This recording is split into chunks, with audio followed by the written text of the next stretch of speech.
President Donald ട്രംപിന്റെ latest post അനുസരിച്ച് അടുത്ത 5 ദിവസത്തേക്ക് ഇറാന്റെ എനർജി ഇൻഫ്രാസ്ട്രക്ചറിനെയും ഇറാന്റെ പവർ പ്ലാന്റ്സിനെയും ഒന്നും തന്നെ അടുത്ത ഒരു 5 ദിവസത്തേക്ക് ആക്രമിക്കില്ല എന്നാണ് അദ്ദേഹം പറയുന്നത്.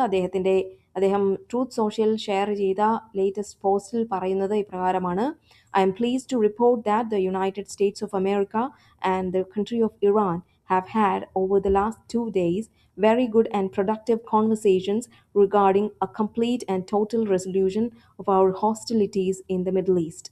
Based on the tenor and the tone of these in depth, detailed, and constructive conversations, which will continue throughout the week, I have instructed the Department of War to postpone any and all military strikes against Iranian power plants and energy infrastructure for a 5-day period, subject to the success of the ongoing meetings and discussions.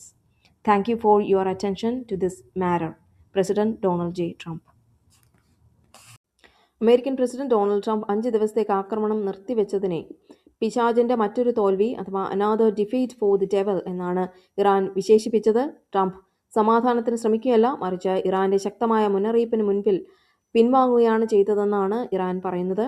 ഇറാന്റെ ഊർജ്ജ നിലയങ്ങൾ ആക്രമിച്ചാൽ മേഖലയിലെ മുഴുവൻ രാജ്യങ്ങളുടെയും ഊർജ്ജ സംവിധാനങ്ങൾ തകർക്കുമെന്ന് Iran ഭീഷണിപ്പെടുത്തിയിരുന്നു. Trump മുന്നോട്ട് വെച്ച 5 ദിവസത്തെ താൽക്കാലിക വെടിനിർത്തൽ ഇറാൻ ഔദ്യോഗികമായി അംഗീകരിച്ചിട്ടില്ല. തങ്ങളുടെ വ്യവസ്ഥകൾ പാലിക്കാതെ ചർച്ചകൾ തയ്യാറല്ലെന്നാണ് അവരുടെ നിലപാട്. അമേരിക്കയുമായി ഇനി ചർച്ചകൾ നടത്തുന്നതിൽ അർത്ഥമില്ലെന്ന് ഇറാന്റെ വിദേശകാര്യമന്ത്രി അബ്ബാസ് അറാഗ്ചി വ്യക്തമാക്കിയിരുന്നു. ട്രംപിന്റെ പ്രസ്താവനകളെ ഇറാന്റെ സൈനിക വക്താക്കൾ പരിഹസിക്കുകയും ചെയ്തു. കഴിഞ്ഞ 24 ദിവസമായി അമേരിക്കയും ഇസ്രയേലും തുടർച്ചയായി ബോംബാക്രമണം നടത്തിയിട്ടും ഇറാന്റെ മിസൈൽ ഡ്രോൺ സംവിധാനങ്ങൾ ഇപ്പോഴും തകരാതെ നിലനിൽക്കുന്നുണ്ടെന്ന് വിദഗ്ധർ ചൂണ്ടിക്കാട്ടുന്നു. പതിറ്റാണ്ടുകളായി ഇറാൻ കെട്ടിപ്പടുത്ത പ്രതിരോധ ശേഷിയാണ് ഇത്. തങ്ങളുടെ ഭരണകൂടത്തിന് നേരെ ഇനി യാതൊരുവിധ ആക്രമണങ്ങളും ഉണ്ടാകില്ലെന്ന് ഉറപ്പു നൽകുന്ന കൃത്യമായ ഗ്യാരണ്ടി വേണമെന്നാണ് ഇറാന്റെ പ്രധാന ആവശ്യം.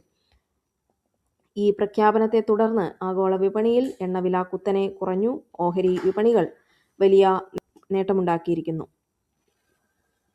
ഈ ചർച്ചകൾ നടക്കുമ്പോൾ തന്നെ USS ട്രിപ്പോളി ഉൾപ്പെടെയുള്ള US നാവികസേന മേഖലയിൽ തന്നെ നിലയുറപ്പിച്ചിട്ടുണ്ട്. അതുകൊണ്ട് തന്നെ 5 ദിവസത്തിന് ശേഷം എന്ത് സംഭവിക്കും എന്നതിൽ ഇപ്പോൾ ഉറപ്പില്ല. ഇസ്രയേലിൽ നിന്നോ US-ൽ നിന്നോ ഉള്ള വ്യോമാക്രമണങ്ങളെ പ്രതിരോധിക്കാൻ ഇറാൻ റഷ്യയിൽ നിന്ന് S-400 missile air defence system വാങ്ങിയതായി റിപ്പോർട്ടുകളുണ്ട്. ഇത് ലോകത്തിലെ തന്നെ ഏറ്റവും മികച്ച ലോങ് റേഞ്ച് വ്യോമ പ്രതിരോധ സംവിധാനങ്ങളിൽ ഒന്നാണ്. ട്രംപിനെ സംബന്ധിച്ച് ഇതൊരു പരാജയമാണെന്നും അമേരിക്കയുടെ മേൽ GCC രാജ്യങ്ങളിൽ നിന്നുള്ള കടുത്ത സമ്മർദ്ദമുണ്ട് എന്നുമാണ് പൊതുവെ പറയുന്നത്.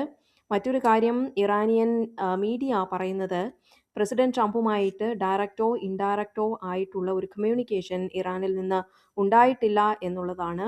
എന്നാൽ ഇറാനിൽ നിന്ന് ഒരു സ്പോക്സ് പേഴ്സൺ പറയുന്നത് ഒരുപക്ഷെ പ്രസിഡന്റ് ട്രംപ് ഉദ്ദേശിച്ചത് അദ്ദേഹം ഈ മീഡിയേറ്റേഴ്സായ ഈജിപ്ഷ്യൻസുമായിട്ടോ അല്ലെങ്കിൽ ഒമാനികളുമായിട്ടോ അല്ലെങ്കിൽ ടർക്സുമായിട്ടോ ആയിരിക്കാം ഇൻഡയറക്റ്റ് ആയിട്ട് സംസാരിച്ചിട്ടുള്ളത് എന്നാണ്. ഇൻഡയറക്റ്റ് ആയിട്ടുള്ള ഒരു കമ്മ്യൂണിക്കേഷൻ നടത്തിയിട്ടുണ്ടായിരിക്കാമെന്നും അതായിരിക്കാം അദ്ദേഹം ഈ കമ്മ്യൂണിക്കേഷൻ എന്നതുകൊണ്ട് ഉദ്ദേശിച്ചിരിക്കുന്നതും എന്നാണ് ഇപ്പോൾ ഇറാനിൽ നിന്ന് തന്നെയുള്ള ഒരു വക്താവ് പറയുന്നത്.